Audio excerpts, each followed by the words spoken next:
નમસ્કાર વિદ્યાર્થી મિત્રો, ઓનલાઈન ક્લાસીસમાં તમારું હાર્દિક સ્વાગત છે। ગયા લેક્ચરમાં આપણે બહિર્ગોળ અરીસા વડે રચાતા પ્રતિબિંબનું સ્થાન, વસ્તુનું સ્થાન, પ્રતિબિંબનો પ્રકાર અને તેનું પરિમાણ એની વાત કરી હતી। અને ત્યારબાદ આપણે કાર્તેજિયન યામ પદ્ધતિનો અરીસા માટે કઈ રીતે ઉપયોગમાં લેવામાં આવે છે તેની વાત કરી હતી। તો એમાં કઈ રીતે હતું તો કે જે અરીસાનું ધ્રુવ હોય તેને ઉદ્ગમ બિંદુ તરીકે લેવામાં આવે, જે અરીસાની મુખ્ય અક્ષ છે તેને એક્સ અક્ષ તરીકે અને ધ્રુવ પીમાંથી મુખ્ય અક્ષને લંબ હોય તેને વાય અક્ષ તરીકે લેવામાં આવે।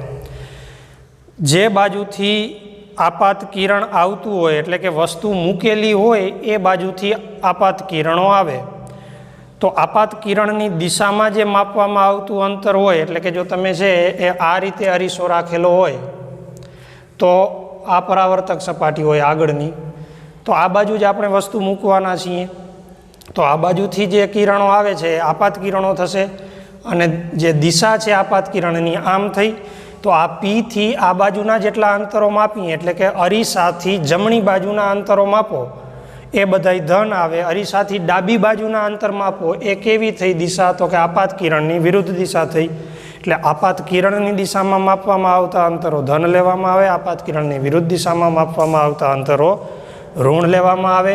પછી તો કે મુખ્ય અક્ષને લંબ અને ઉપર તરફની જે ઊંચાઈ હોય એને ધન ગણવાની, મુખ્ય અક્ષને લંબ અને નીચે તરફની જે ઊંચાઈ હોય એને ઋણ ગણવાની। તો આટલી ચર્ચા છે એ આપણે કરી હતી। હવે આજે આપણે છે અરીસાનું સૂત્ર ભણવાનું છે।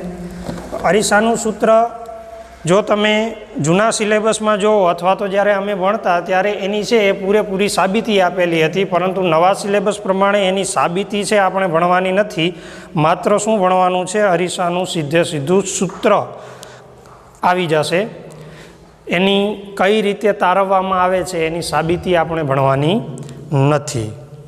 તો અરીસાનું સૂત્ર એટલે શું તો કે વસ્તુ અંતર અરીસાથી વસ્તુ અંતર, પ્રતિબિંબ અંતર અને આ કેવા અરીસાની વાત હાલે છે ભાઈ? ગોલીય અરીસાની। કેવા અરીસાની? તો ગોલીય અરીસા માટે વસ્તુ અંતર, પ્રતિબિંબ અંતર અને કેન્દ્ર લંબાઈ વચ્ચેના સંબંધને અરીસાનું સૂત્ર કહે છે।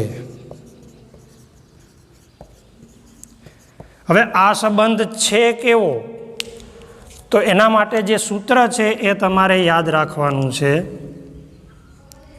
1/u વત્તા 1/v બરાબર 1/f સ્મોલ f। તો u, v અને f શું છે તો જ્યાં u શું છે? વસ્તુ અંતર, v શું છે? પ્રતિબિંબ અંતર અને f શું છે? કેન્દ્ર લંબાઈ। f શું છે? કેન્દ્ર લંબાઈ। હવે જે મેં તમને કાર્તેજિયન યામ પદ્ધતિ સમજાવી હતી તો એમાં જે તમને કીધું કે કઈ બાજુ ઋણ અને કઈ બાજુ ધન આવે એનો ઉપયોગ તમારે આના દાખલા ગણવા માટે છે એ કરવાનો છે। આના પછી જ્યારે આપણે દાખલા ગણવાના છે ત્યારે હું તમને સમજાવીશ જ, બરાબર? તો આ થયું આપણું અરીસાનું સૂત્ર। બીજું મોટવણી।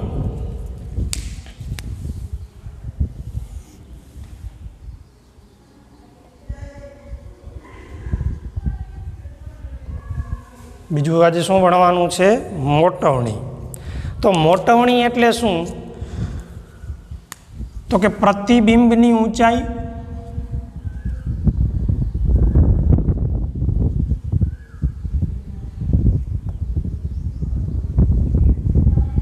અને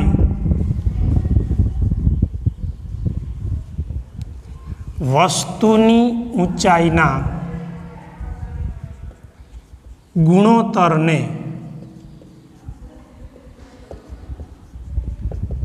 મોટવણી કહે છે. તો અરીસાની શું કહેવાય? મોટવણી કહેવાય. એને આપણે અથવા તો મોટવણી બરાબર એમ લખીએ. મોટવણી બરાબર પ્રતિબિંબની ઊંચાઈ ગુણોત્તર એટલે શું? છેદમાં આવે. પ્રતિબિંબની ઊંચાઈ અને વસ્તુની ઊંચાઈના ગુણોત્તરને, એટલે પ્રતિબિંબની ઊંચાઈ ઉપર અંશમાં, વસ્તુની ઊંચાઈ છેદમાં.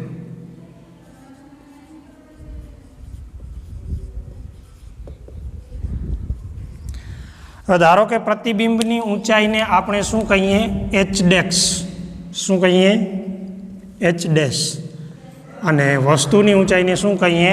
એચ. અને મોટવણીને શું કહેશું? એમ. શું કહેશું? એમ. તો મોટવણી એમ બરાબર એચ ડેશના છેદમાં એચ. હવે આ જે વસ્તુ ઊંચાઈ અને પ્રતિબિંબ ઊંચાઈનો જે ગુણોત્તર છે, એટલે કે એચ ડેશના છેદમાં એચ છે, એને બીજું તમે માઇનસ વીના છેદમાં યુ તરીકે પણ લખી શકો.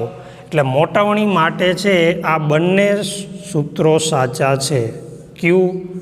તો કે જો તમને પ્રતિબિંબની ઊંચાઈ અને વસ્તુની ઊંચાઈ આપેલી હોય તો મોટવણી તમે સરળતાથી મેળવી શકશો.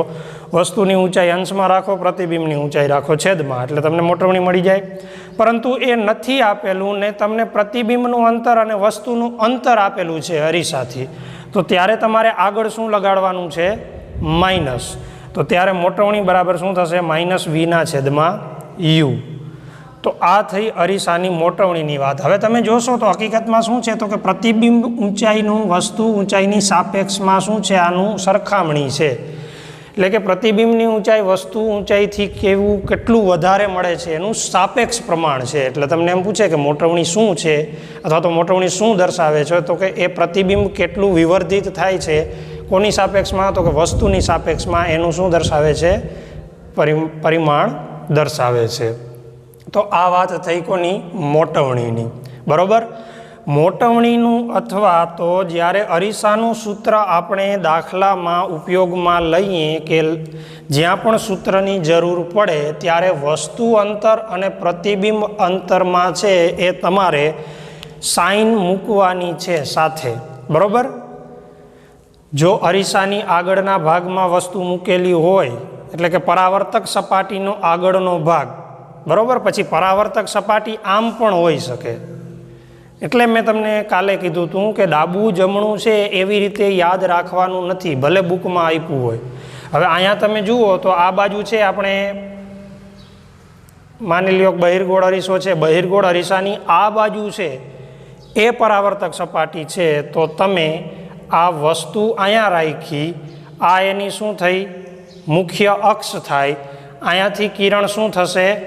આપાત થશે. આ શું થશે? ધ્રુવ પી. હવે તમે જોશો તો ડાબી બાજુ આ છે, જમણી બાજુ આ છે. તો આ રીતે જો તમે યાદ રાખ્યું હોય તો હકીકતે તમે આ વસ્તુ અંતર જે યુ લ્યો એ કેવું લ્યો? ધન લ્યો.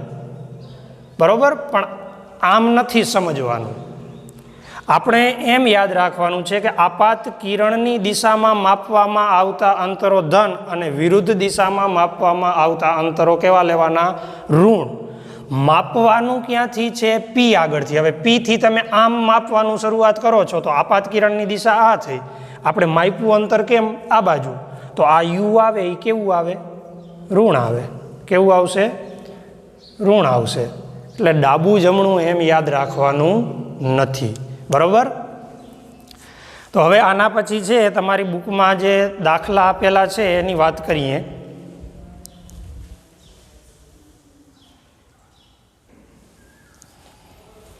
ચાલો વિદ્યાર્થી મિત્રો, તો આપણે દાખલાની ચર્ચા કરીએ. એની પહેલાં પણ છે એક મુદ્દો અગત્યનો છે, જેમાંથી તમારે MCQ પણ બની શકે અથવા તો 1 માર્કમાં અથવા તો 2 માર્કમાં પ્રશ્ન પૂછાઈ શકે એવો એક અગત્યનો ટોપિક અથવા તો જેની ચર્ચા છે એ આપણે મોટવણી આધારિત કરવાની છે. તમને બધાને ખબર છે કે મોટવણી એમ બરાબર શું છે તો કે પ્રતિબિંબની ઊંચાઈ, એને હવે હું શું કહીશ h ડેશ છેદમાં વસ્તુની ઊંચાઈ, એને હું શું કહીશ h. હવે આ મોટવણીનું મૂલ્ય છે, જો પ્રતિબિંબની ઊંચાઈ અને વસ્તુની ઊંચાઈ જો સરખી હોય, બરાબર, સરખી હોય એટલે બંનેની ઊંચાઈ કેવી હોય, સરખી. આવું ક્યારે થાય છે એ પણ આપણે આગળ ભણી ગયા, એના ઉપરથી યાદ કરવાનું છે. એક તો સમતલ અરીસો, કે સમતલ અરીસાની સામે તમે ઊભા રહ્યા તો એટલા જ અંતરે અને એટલી જ ઊંચાઈનું પ્રતિબિંબ મળે, બરાબર. બીજું એવું ક્યાં થાય તો કે ભાઈ અંતર્ગોળ અરીસામાં વક્રતા કેન્દ્ર ઉપર જો તમે મૂકેલું હોય વસ્તુ તો ત્યારે થાય. પણ ત્યારે જે પ્રતિબિંબ મળે છે એ કેવું છે, ઉલટું છે, બરાબર. અને એ વસ્તુની ઊંચાઈ જેટલું જ હોય છે. જેણે પણ હજી અગાઉના લેક્ચર છે એ પૂરેપૂરા જોયા ન હોય, સ્કીપ કરી દીધા હોય, તો અગાઉનું 2 કે 3 વિડીયો પહેલાંનો જે વિડીયો હશે એ વિડીયોમાં આ બધી ચર્ચા બહુ વ્યવસ્થિત કરેલી છે. એ ફરી પાછું એકવાર જોઈ લેજો.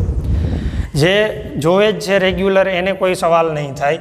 એટલે જો મોટવણીનું મૂલ્ય છે, અહીંયા આપણે છે મોટવણીનું મૂલ્ય, પછી પ્રતિબિંબનો પ્રકાર,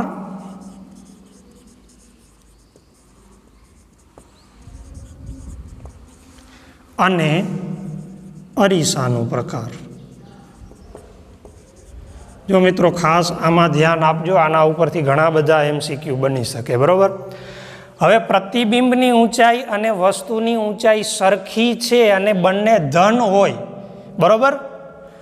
તો ધન હોય એટલે કે માની લ્યો કે આની 3 છે અને આની 3 છે, તો 3/3 એટલે મને જવાબ શું મળે, 1 મળે. તો જ્યારે મોટવણીનું મૂલ્ય 1 હોય ત્યારની વાત કરીએ, એટલે કે પ્રતિબિંબ ઊંચાઈ અને વસ્તુ ઊંચાઈ છે એ સમાન હોય, ત્યારે મોટવણી શું મળશે, 1 મળે. મોટવણી 1 મળે એટલે પ્રતિબિંબ કેવો મળે તો કે ભાઈ 1 કેમાં મળે, વસ્તુ ઊંચાઈ અને પ્રતિબિંબ ઊંચાઈ સરખી જ છે અને બંને પાછી ધન છે, તો પ્રતિબિંબનો પ્રકાર એ કેવો થઈ જશે તો કે આભાસી અને ચતુંગ, બરાબર. તો પ્રતિબિંબનો પ્રકારમાં શું આવશે, આભાસી અને ચતુંગ. અને આવું કયા અરીસામાં થતું હતું, બરાબર. તો એ હતો સમતલ અરીસો. કયો અરીસો હતો, સમતલ અરીસો હતો. તો અરીસાનો પ્રકાર અહીંયા કયો આવશે, સમતલ. હવે જો પ્રતિબિંબની ઊંચાઈ છે એ ઋણ હોય એના જેટલી જ, પરંતુ જે મુખ્ય અક્ષ છે એનાથી નીચું એટલે કે ઉલટું પ્રતિબિંબ બનતું હોય, તો આવું ક્યાં થતું હતું તો કે જ્યારે અંતર્ગોળ અરીસાના વક્રતા કેન્દ્ર પર વસ્તુ મૂકેલી હોય ત્યારે પ્રતિબિંબ તેટલી જ ઊંચાઈનું પરંતુ વાસ્તવિક અને ઉલટું એવું મળતું હતું. તો ત્યારે તમારે જે મુખ્ય અક્ષની નીચે જે પ્રતિબિંબ મળે, બરાબર, અહીંયા જેનું પ્રતિબિંબ રચાય, માની લ્યો કે આ AB વસ્તુ હોય તો ADX BDX અહીંયા જ રચાણું, તો આ જે ઊંચાઈ જે પ્રતિબિંબની હોય એ મુખ્ય અક્ષથી નીચે છે એટલે એને શું લેવી પડે, ઋણ લેવી પડે. ફોર એક્ઝામ્પલ માની લ્યો કે આ -3 હોય અને આ વસ્તુની ઊંચાઈ 3 છે, તો 3 × 3 ઉડી જાય, પણ આ માઇનસના માઇનસ તો રીએ, બરાબર. એટલે જો મોટવણીનું મૂલ્ય, એટલે અહીંયા એમ શું થઈ ગયો, -1 હોય ત્યારે પ્રતિબિંબનો પ્રકાર કેવો હશે તો કે અહીંયા તમે જોવો છો કેવો છે, વાસ્તવિક અને ઉલટું. કેવું છે, વાસ્તવિક અને ઉલટું. અને અરીસાનો પ્રકાર કેવો હશે, આવું કેમાં શક્ય છે, માત્ર અંતર્ગોળ અરીસામાં. કેમાં શક્ય છે, અંતર્ગોળ અરીસામાં, બરાબર.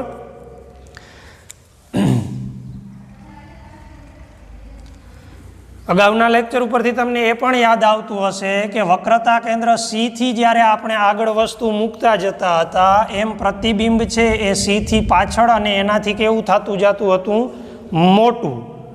હવે અહીંયા મોટવણી એમમાં શું છે તો કે પ્રતિબિંબની ઊંચાઈ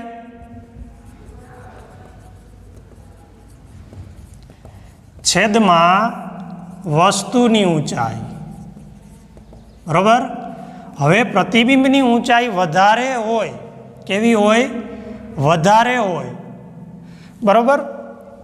અને વસ્તુની ઊંચાઈ ઓછી હોય. માની લ્યો કે પ્રતિબિંબની ઊંચાઈ છે એ નીચે મળી તમને -5 અને વસ્તુની ઊંચાઈ 3 જ હતી, તો આના તમે જો છેદ ઉડાડો તો 3 × 3 -1 પોઈન્ટ સમથિંગ આવશે. એટલે કેટલા વધશે? 3.3 6 18 એ 3.666 એમ હાલ્યું જશે. એટલે 1.66 મળ્યા, -1.66. એટલે આ 1 થી મૂલ્ય મોટું કહેવાય.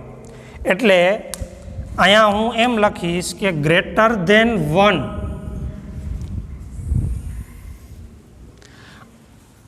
આમ તો આ મૂલ્ય -1 કરતાં નાનું કહેવાય, પણ સમજવા માટે હું બે છે શબ્દોમાં લખું છું કે 1 થી મોટું અને ઋણ, અથવા તમે એને એમ કહી શકો કે લેસ ધેન -1, આવું પણ કહી શકો, બરાબર.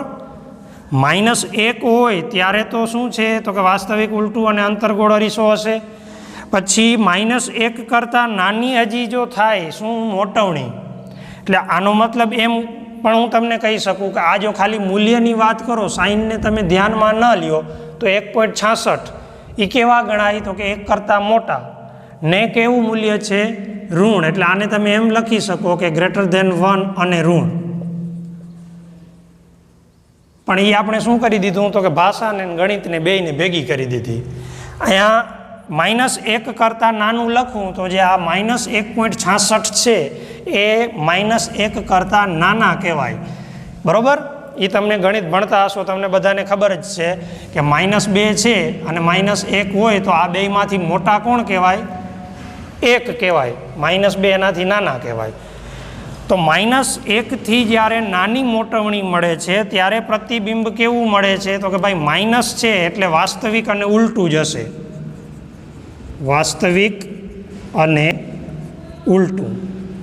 આ એક વસ્તુ તમારે ખાસ યાદ રાખવાની છે કે મોટવણીનું મૂલ્ય જો ઋણ હોય તો પ્રતિબિંબ હંમેશા કેવું હશે? વાસ્તવિક અને ઉલટું. શું કામ તો કે પ્રતિબિંબની ઊંચાઈ જો માઇનસ હોય, વસ્તુની ઊંચાઈ તો હંમેશા આપણે મુખ્ય અક્ષ ઉપર મૂકેલી હોય, એટલે આની કેવી લેવાના? ધન. આ પ્રતિબિંબની ઊંચાઈ આપણને ઋણ ક્યારે મળે તો કે પ્રતિબિંબ આગળના ભાગમાં રચાતું હોય તો, બરાબર. તો પ્રતિબિંબની ઊંચાઈ જ્યારે ઋણ હોય તો બેયમાંથી કોઈ પણ એકને ઋણ લગાડ્યું એટલે ઋણ મૂલ્ય છે એ જ જવાબ આવે. એટલે મોટવણી ઋણ હોય ત્યારે પ્રતિબિંબનો પ્રકાર વાસ્તવિક અને ઉલટું જ આવશે. અને અરીસો પણ કયો હશે? અંતર્ગોળ. કયો હશે? અંતર્ગોળ અરીસો. હવે જ્યારે મોટવણીનું મૂલ્ય 0 અને -1 ની વચ્ચે હોય, બરાબર.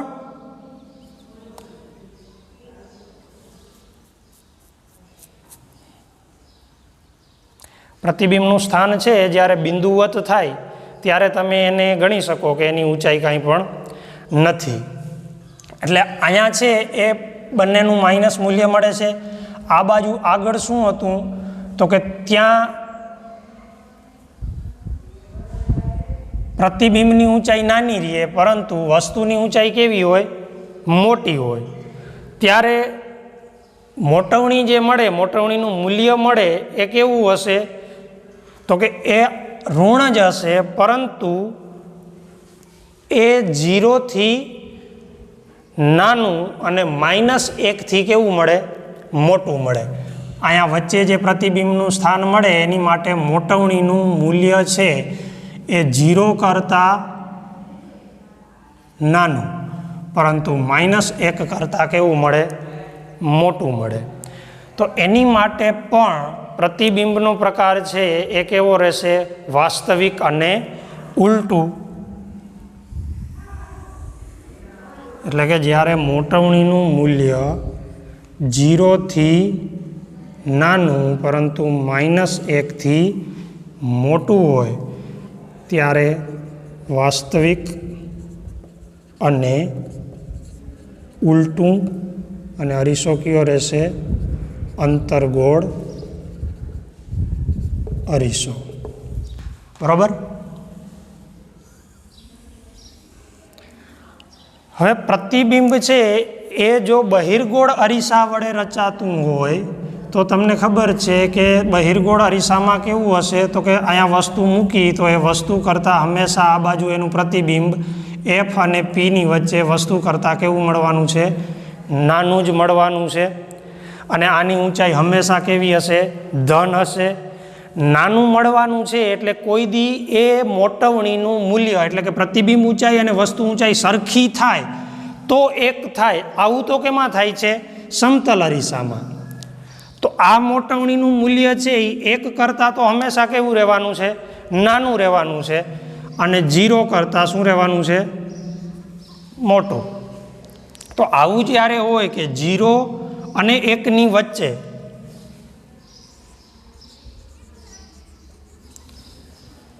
મોટવણી હોય ત્યારે પ્રતિબિંબનો પ્રકાર હવે અંતર્ગોળ અરીસામાં જ આવું થાય છે. એટલે કે આ છે એને આપણે કેવી લેવાની છે? હવે આ ધન આવી ગઈ મોટવણી 0 અને 1ની વચ્ચે, ભલે 0.5 હોય, 0.2 હોય, 0.3 હોય, પણ એ ધન ગણાય. ત્યારે હંમેશા આભાસી અને ચત્તુ પ્રતિબિંબ મળે. અને જે અરીસો છે એ અરીસો કયો હશે? બહિર્ગોળ અરીસો. તમે કહેશો કે સાહેબ ક્યાંય આવું કાંઈ બુકમાં આપ્યું નથી, આ બધી શું તમે માથાકૂટ કરાવો છો? બરાબર. તો હવે હું તમને એક પ્રશ્ન આપું કે પ્રશ્ન તમને પૂછાશે કઈ રીતના. તમને વિકલ્પમાં અથવા તો એક વાક્યમાં આવો પ્રશ્ન પૂછાણો કે 0.5 મોટવણી ધરાવતા અરીસાનો પ્રકાર અને પ્રતિબિંબનો પ્રકાર જણાવો. બરાબર. પૂછવાવાળાએ તો આટલું જ પૂછી નાખ્યું. આપણે તો ખાલી મોટવણી એટલે એટલું જ ભણી ગયા હોય કે પ્રતિબિંબની ઊંચાઈ છેદમાં વસ્તુની ઊંચાઈ. પણ અગાઉ જે આપણે ભણ્યા હતા કે કયા સ્થાને વસ્તુ મૂકવાથી કેવું પ્રતિબિંબ મળે એનું અને મોટવણીનું બેયનું છે આપણા મગજમાં જે નોલેજ છે એ નોલેજનો અહીંયા ઉપયોગ કરવાનો છે. હવે 0.5 એટલે કેવું થયું ભાઈ? ધન થયું. ધન થયું એનો મતલબ કે મુખ્ય અક્ષની ઉપર જ પ્રતિબિંબ રચાણું છે. જો નીચે રચાણું હોત તો આ પ્રતિબિંબની જે ઊંચાઈ છે એને ઋણ લેવી પડે. હવે આવું કેમાં થાય? તો કે આવું બહિર્ગોળ અરીસામાં જ થાય. બરોબર. મોસ્ટ ઓફ કેમાં થાય? બહિર્ગોળ અરીસામાં જ. હવે અંતર્ગોળ અરીસામાં પણ થાય છે, પણ એની ચર્ચા પછી કરીએ. અહીંયા જો મોટવણીનું મૂલ્ય કેની વચ્ચે છે? 0 અને 1ની વચ્ચે, અને પાછું કેવું છે? ધન છે. તો અહીંયા અરીસાનો પ્રકાર તમને ખબર પડી ગઈ. કયો આવશે? બહિર્ગોળ. પ્રતિબિંબનો પ્રકાર બહિર્ગોળ અરીસામાં હંમેશા કેવો હોય? આભાસી અને ચત્તુ હશે. તો આ રીતે તમને ખાલી જગ્યા પૂછાઈ શકે. આ જ પ્રશ્ન છે એ વિકલ્પ રૂપે પૂછી શકે. આ જ પ્રશ્ન છે એ 1 માર્કમાં તમને પૂછી શકે. હવે જ્યારે મોટવણીનું મૂલ્ય 1 કરતાં વધારે હોય, માત્ર એક બાકી રહ્યો છે ટોપિક આપણે. આવું ક્યારે થાય છે એ પણ હું તમને યાદ અપાવી દઉં કે જ્યારે આપણે અંતર્ગોળ અરીસામાં એફ અને પીની વચ્ચે કોઈ વસ્તુ મૂકી હોય ત્યારે તેનું પ્રતિબિંબ અરીસાના પાછળના ભાગમાં અને એકદમ મોટું દેખાય છે. બરાબર. આની પણ આપણે ચર્ચા કરી ગયા હતા જ્યારે તમને અંતર્ગોળ અરીસા વડે રચાતા પ્રતિબિંબ ભણાવ્યા હતા ત્યારે. તો અહીંયા તમે જોશો પ્રતિબિંબની ઊંચાઈ છે એ મોટી રહી. માની લ્યો કે છે 6 જેટલી છે આ વસ્તુ ઊંચાઈ માની લો કે 3 જેટલી હોય તો 3 દુ 6, 2 આવ્યું મોટવણીનું મૂલ્ય. તો મોટવણીનું મૂલ્ય 1 કરતાં જો મોટું હોય એટલે કે અહીંયા હવે છેલ્લો એક ટોપિક લખવાનું છે કે મોટવણીનું મૂલ્ય ગ્રેટર ધેન 1, મોટવણી એમનું મૂલ્ય જ્યારે 1 કરતાં મોટું હોય ત્યારે પ્રતિબિંબનો પ્રકાર આભાસી અને ચતુ.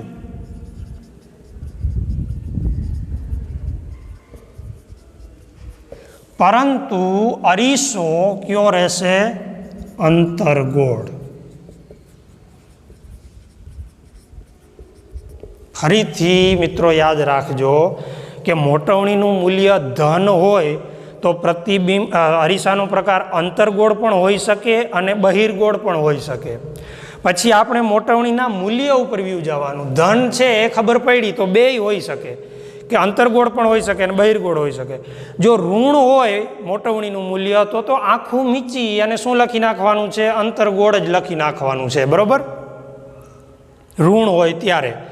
પરંતુ જો ધન આવ્યું તો તમારે શું જોવાનું છે? તો કે મોટવણીનું મૂલ્ય જોવાનું.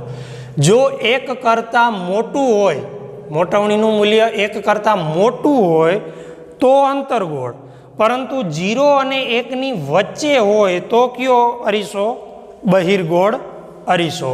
તો આ કોઠો છે એ તમારા માટે બહુ અગત્યનો છે. આ કોઠો છે એ તમને તમારી બુકમાં પણ ક્યાંય જોવા નહીં મળે, એટલે આને છે એ ખાસ તમારી બુકમાં લખી લેજો. અને જે અગાઉનું લેક્ચર મેં તમને ભણાવ્યું છે પ્રતિબિંબના સ્થાન અંતર્ગોળ અરીસા માટે અને બહિર્ગોળ અરીસા માટે, અને જે આજનું મોટવણીનું છે એ બંને આધારે મેં અહીંયા મોટવણીના મૂલ્ય જો m બરાબર 1 હોય ત્યારે m બરાબર -1 થાય ત્યારે પ્રતિબિંબનો પ્રકાર અને અરીસાનો પ્રકાર. પછી એમનું મૂલ્ય છે એ -1 કરતાં કેવું હોય? નાનું. પછી -1 અને 0ની વચ્ચે હોય ત્યારે, 0 અને 1ની વચ્ચે હોય ત્યારે, અને 1થી મોટું હોય ત્યારે પ્રતિબિંબનો પ્રકાર અને અરીસાનો પ્રકાર. આ સમજવાનું છે ખાસ. સમજ્યા પછી જો એમ જ યાદ ન રહેતું હોય તો આને તમારી બુકમાં 1 વાર 2 વાર એવી રીતે લખી અને પાકું કરવાનું છે. આમાંથી કદાચ છે તમારે પ્રશ્ન બની શકશે. બીજું ખાસ પ્રશ્ન એમાંથી બનશે કે વસ્તુ ક્યાં મૂકેલી છે તો એનું પ્રતિબિંબ ક્યાં અને કેવું બને છે તે. કારણ કે તમારી નવી જે બુક છે એમાં અરીસાનું સૂત્ર છે તારવેલું નથી, એની સાબિતી આપેલી નથી, એ સાબિતી કાઢી નાખી છે. એટલે આમાંથી પ્રશ્નો બનવાના છે એ પૂરેપૂરી શક્યતા છે. જૂના સિલેબસમાં મોસ્ટ ઓફ કાં તો અરીસાનું સૂત્ર પૂછાતું હતું અને કાં તો લેન્સનું સૂત્ર પૂછાતું હતું, પરંતુ તમારે છે એ હવે આવા પ્રશ્નો પૂછાવાની શક્યતા શું થઈ જાય છે? વધી જાય છે, બરાબર. તો હવે જે દાખલાની આપણે ચર્ચા કરવાની હતી એ જો દાખલા ગણવા જશું તો થોડુંક છે એ ટાઈમ વધારે ગયો જશે. આવતા લેક્ચરમાં છે આપણે મોટવણી અને વસ્તુ અંતર અને પ્રતિબિંબ આધારિત જે દાખલા છે એની ચર્ચા કરી અને પછી સીધું છે એ આપણે શું ભણવાનું શરૂ કરશું? વક્રીભવન. એટલે આ ચેપ્ટર છે એ તમારા માટે ખાસ અગત્યનું છે. આનું છે વેઇટેજ પણ વધારે છે. પછી આની સાથે સાથે માનવ આંખ, પછી શું કહેવાય કે રેઇનબો કેવી રીતે, મેઘધનુષ્ય, હા મેઘધનુષ્ય કઈ રીતે રચાય છે, એવું ઘણી બધી જે આપણી આજુબાજુ બનતી જે ઘટનાઓ છે એની પણ ચર્ચા કરવાની છે, બરાબર. પછી મૃગજળ છે એ કઈ રીતના બને છે એની છે એ પણ ચર્ચા કરશું આપણે. તો ટૂંકમાં આ ચેપ્ટર લાંબુ હાલવાનું છે અને ખૂબ જ મજા આવવાની છે. પણ એ મજા ક્યારે આવે? જો તમે રોજનું કાર્ય રોજ કરો, આ બધું છે એ ખાસ યાદ રાખો અને તમે છે એને મગજમાં સેટ કરતા જાઓ તો ઓકે. અહીંયા આટલું આપણે રાખીએ છીએ. આવતા લેક્ચરમાં આપણે આગળ અભ્યાસ કરશું. અસ્તુ.